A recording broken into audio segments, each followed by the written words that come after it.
of Management Studies IGNOU presents an audiobook on the course MMPC 014 Financial Management for MBA program. Presenting Block 5 Emerging Issues in Finance, Unit 15 Financial Restructuring Part 2.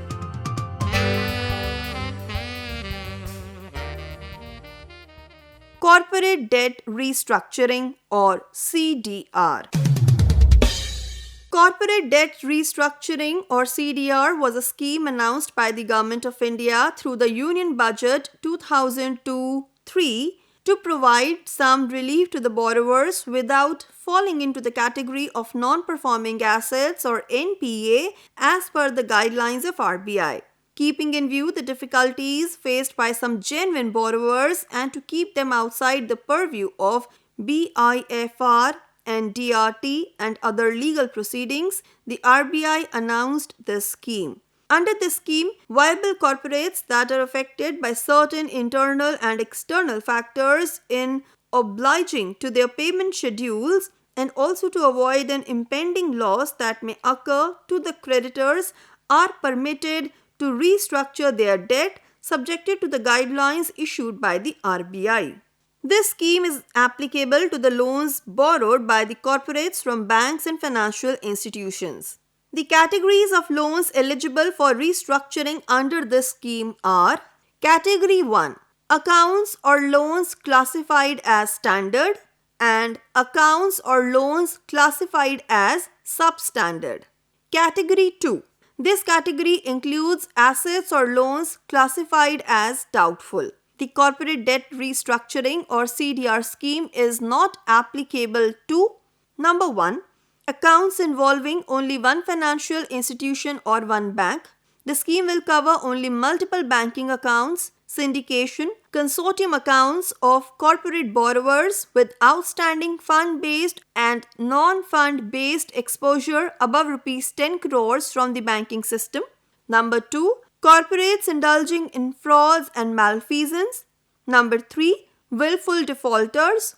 Number 4, accounts where recovery suits have been filed by the creditors against the company. And number 5, cases of companies those were ready to be referred to BIFR, DRT and civil courts. However, in these cases, CDR core group may, after proper review, recommend cases for consideration on a select basis.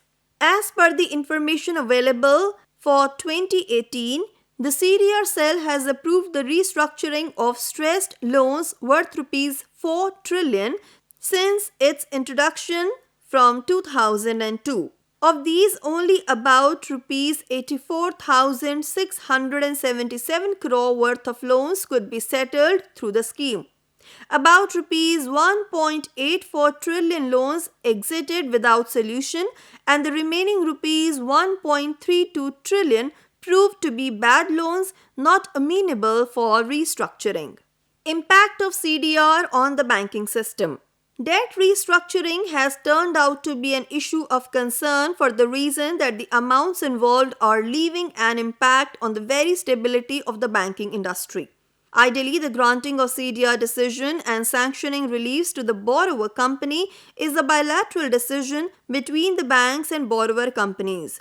As the prevailing finances of the borrower indicate operational deficiencies and sickness, the banker's decision on CDR and related reliefs to the borrower are valid. From the banker's point of view, as long as the assistance provided to such borrowers had become substandard or NPA, granting CDR is nurturing the company to become viable and recover with profitability.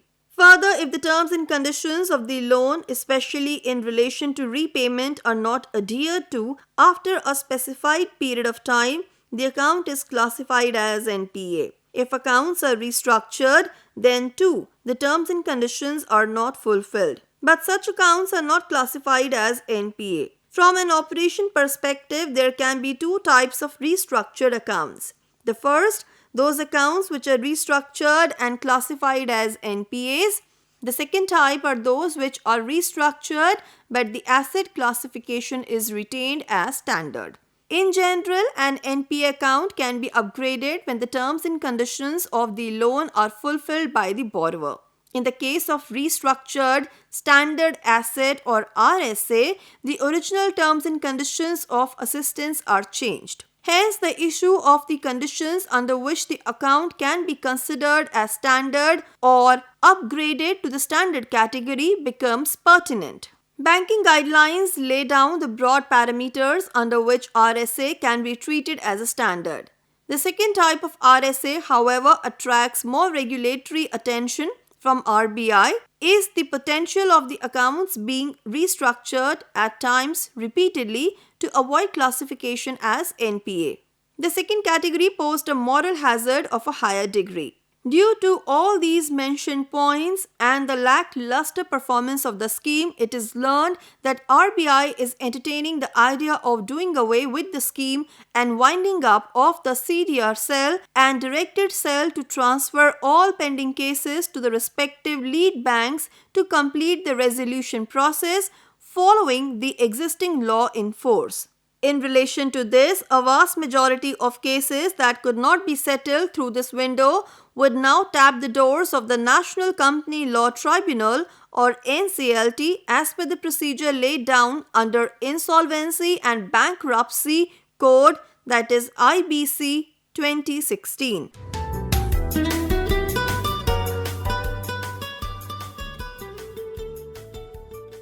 Leveraged buyouts. This is a kind of acquiring a controlling interest in the management of the company. It is a usual practice in the industry to take collateral on the assets of the company when a loan is extended. When the borrower fails to pay the interest or repay the loan, the lenders may show interest to acquire the firm through their right of using collateral. Not only private lenders, but banks and financial institutions also resort to this kind of practice.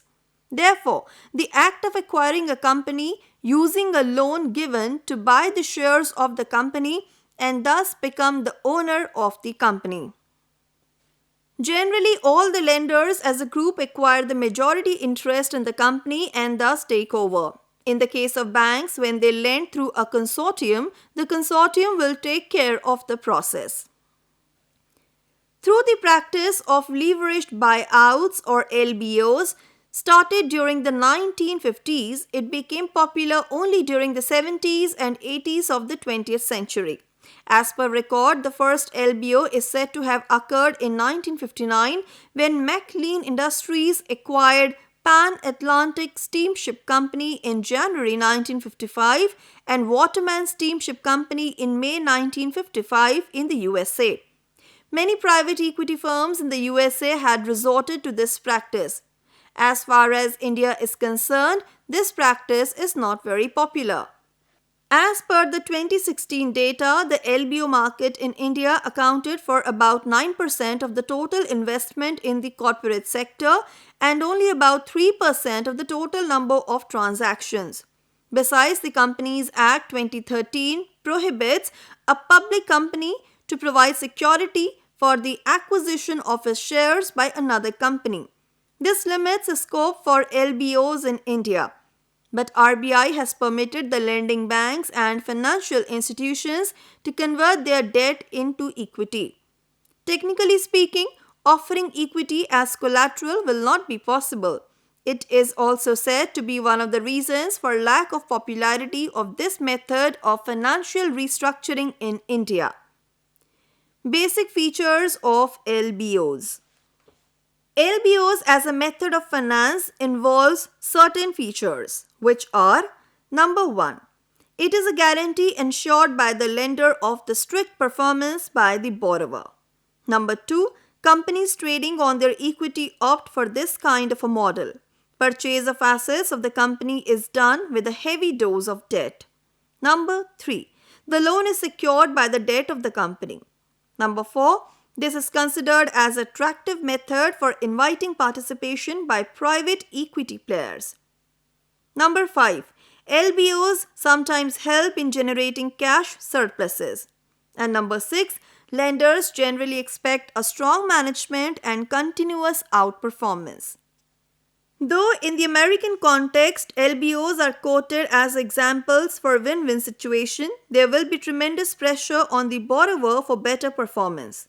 If the business is failing for any exogenous reasons, the outcome would be the loss of ownership by the promoters and playing into the hands of the lender. Perhaps for these reasons, LBOs are not so successful even in the USA and other advanced countries. Prerequisites for LBO environment. The practice of LBOs to be successful, there is a kind of environment that should be present in the corporate sector and also in the economy. Some of the prerequisites for this are: number 1, the company must have an opportunity where major expenditures can be deferred. Often it is a company that has gone through a heavy capital expenditure program and whose plant is modern. Number 2, for the first few years, cash flows must be dedicated to debt service.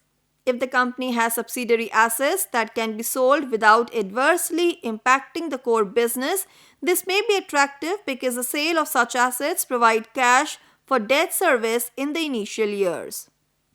Number 3, the company must have stable, predictable operating cash flows. Number 4, the company should have adequate physical assets and or brand names which in times of need may lead to cash flows. And number 5, highly competent and experienced management is critical to the success of LBO.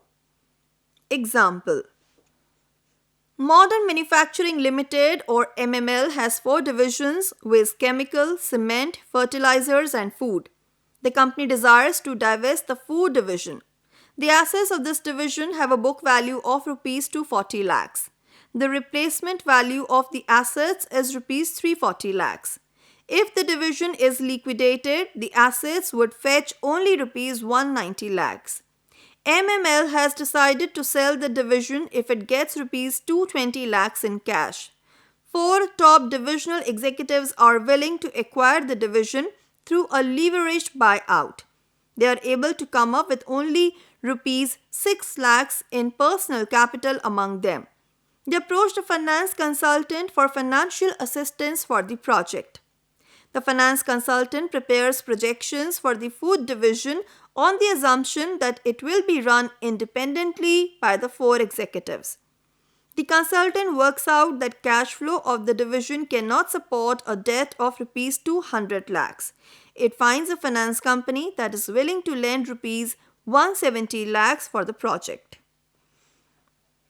It has also located a private investor who is ready to invest rupees 24 lakhs in the equity of this project.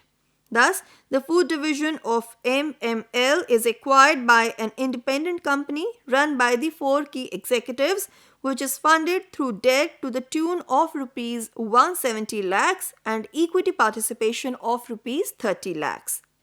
In this case, 2 forms of funds are employed: debt of rupees 170 lakh and equity of rupees 30 lakh. Thus, LBO permits going private with only moderate equity. The assets of the acquired division are used to secure a large amount of debt. The equity holders are, of course, residual owners. If things move as per plans and the debt is serviced according to schedule, after 5 years they will own a healthy company with a moderate debt. In any LBO, the first few years are the key. If the company can repay debt regularly, the interest burden declines, resulting in improved operating earnings. 2 types of risk are involved in LBO.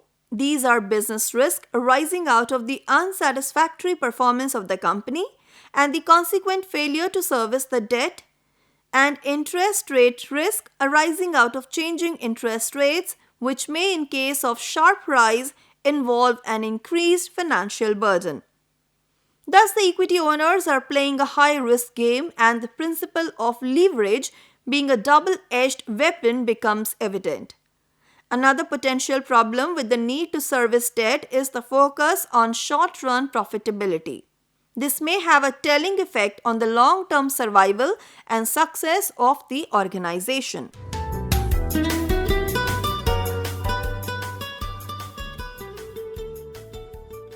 Equity restructuring. This is also known as the reorganization of capital. In order to strengthen the equity base, some companies follow this kind of practice. It may be in the form of a stock dividend, stock split, spin-off, rights offering, and reorganization of equity capital. This is mainly done to boost up the confidence of equity shareholders. Sometimes the shareholders may feel that the prices of their shares are no longer reflective of the earning capacity of the company and the market is misinformed. As a measure of correcting the position, shareholders are prepared for any kind of restructuring. The reasons for shareholders agreeing to the reorganization of their capital are: number 1, correction of overcapitalization; number 2, providing it as the liquidity option through buyback; number 3, for increasing the efficiency of the organization; number 4, to create confidence among the equity shareholders and the stock market that everything is in order; number 5, to wipe out accumulated losses; number 6, to write off unrecognized expenditure; number 7, to ensure proper debt equity ratio; and number 8, to raise fresh resources. Section 66 of the Companies Act 2013 provides for the reduction of share capital by a company if the company is authorized to do so under its Articles of Association. The company opting to reduce the capital may do it for any of the reasons and in the manner preferred by it.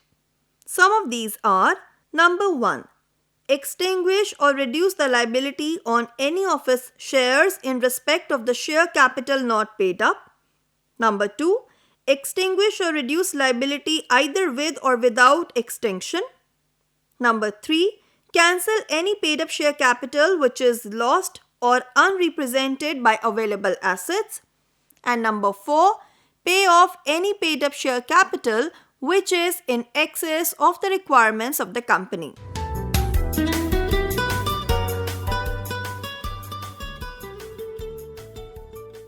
Divestiture. This is considered yet another form of corporate restructuring having financial implication. Divestiture is an act of selling or disposing of a part of the business, a branch, factory, business location, etc. Generally, companies resort to this practice as a measure of excess load shedding. Sometimes they may do it when it becomes operationally infeasible or inconvenient. There are many examples of divestment in the Indian corporate sector. They include the sale of cement plants to India Cements by Coromandel Fertilizers and MRPL, a petrochemicals joint venture with HPCL, so as to strengthen its core business. As per the study conducted by Ernst Young, during June 2020, more than 2/3 of the Indian companies, that is about 67%, are planning to divest their business operations in the next 2 years. The study reported that many companies are thinking of this measure due to the difficult times created by the COVID-19 pandemic. This has been necessitated to raise new capital, reduce debt levels, and cope up with the advancements in technology. In addition, the reasons for divestiture by a company are: number 1, to refocus on the core business. Companies earlier might have gone for related and unrelated diversification and now wants to stick to the core areas of operations in which they are strong enough. Number 2, to meet the future technological changes. When the company believes that the future changes in technology are going to be diverse and far-reaching, they may now redefine their own business and the same may lead to divestment. Number 3, to strengthen operational ability. In times of intense competition, business firms have no other option except to strengthen their operational efficiency. In order to check the diffusion of their ability in operation, companies may dispose of units that are considered extra. Number 4, to raise additional resources for other projects or better investments may also happen when the company is in financial difficulty or distress. And number 5, to reduce or mitigate political instabilities. Companies operating in more than one country, like the MNCs, face these problems. When the economy in which they are located is unstable, either economically or politically, a decision may be taken to withdraw from such country. Sometimes changes in the government and their policies also may force companies to divest. The withdrawal of investments by PepsiCo, HP, Macy's, etc. from Myanmar is often cited as an example of this kind.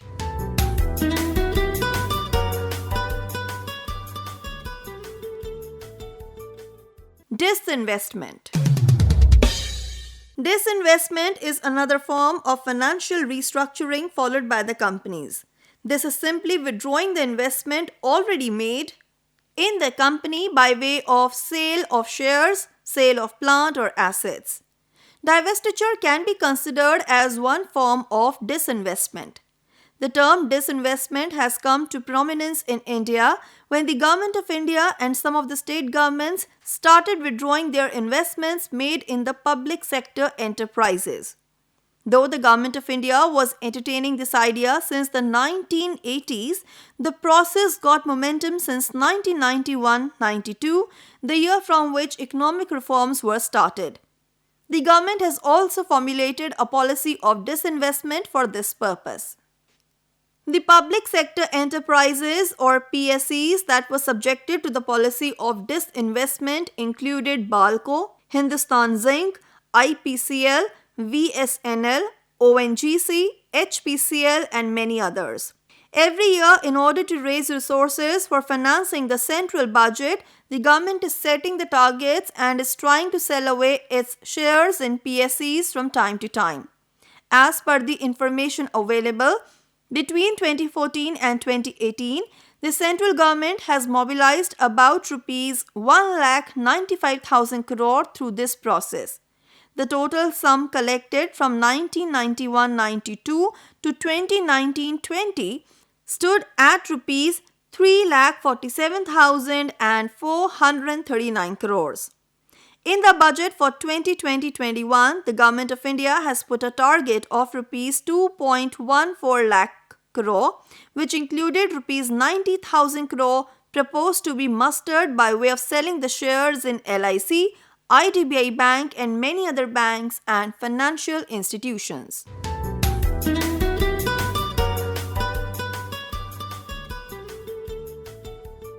Changes in the total capital structure.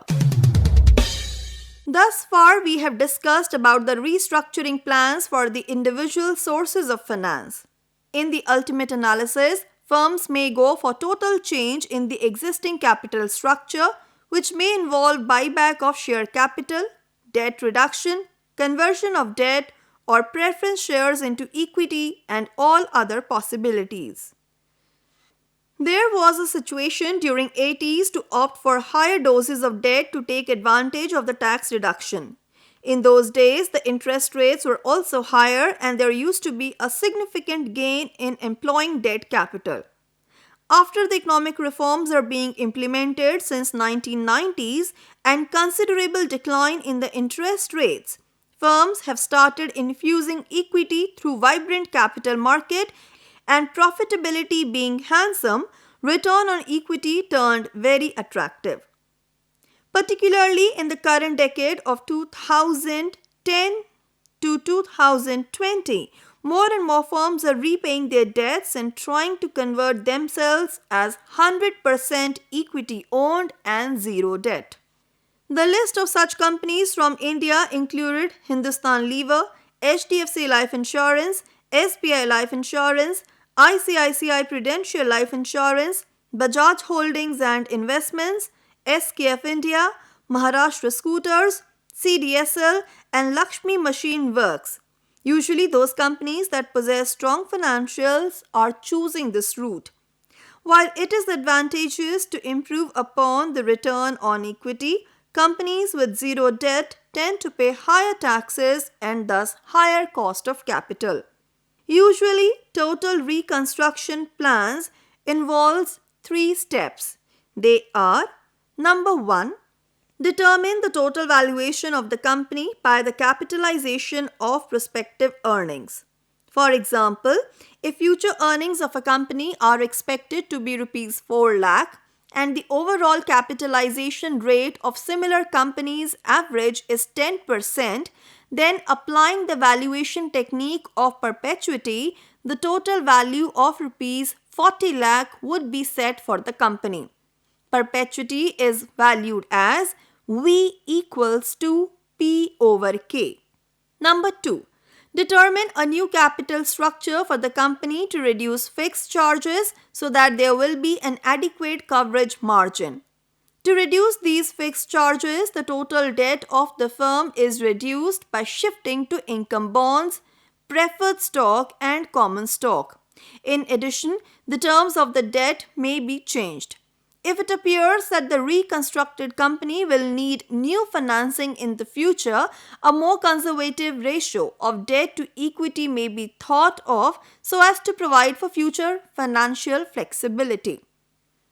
And number 3, valuation of the old securities and their exchange for new securities. In general, all senior claims on assets must be settled in full before a junior claim can be settled. In the exchange process, bondholders must receive the par value of their bonds in another security before there can be any distribution to preferred stockholders. The total valuation figure arrived at in step 1 sets an upper limit on the number of securities that can be issued.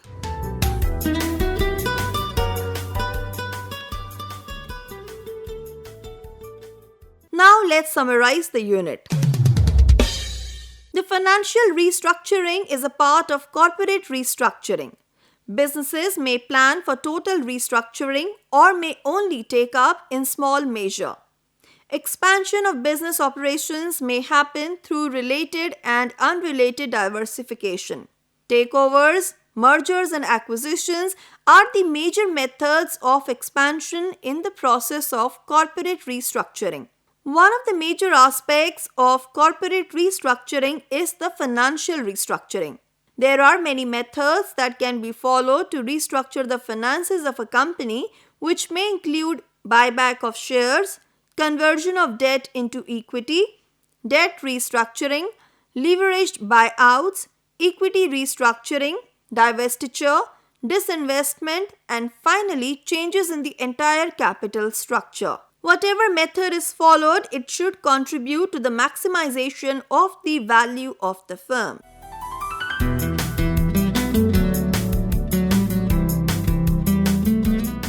You were listening to the audiobook by the School of Management Studies IGNOU for MBA program. Course code MMPC 014 Financial Management. Course coordinators Professor K. Ravi Shankar and Professor Kamal Wagricha. Voiceover by Harpreet Kaur. Edited by Savita. Program assisted by Tarannum Jahan and Jagbandhu Jana. Program produced by Dr. Manoj Kumar Singh. This program was brought to you by Electronic Media Production Center of Indira Gandhi National Open University.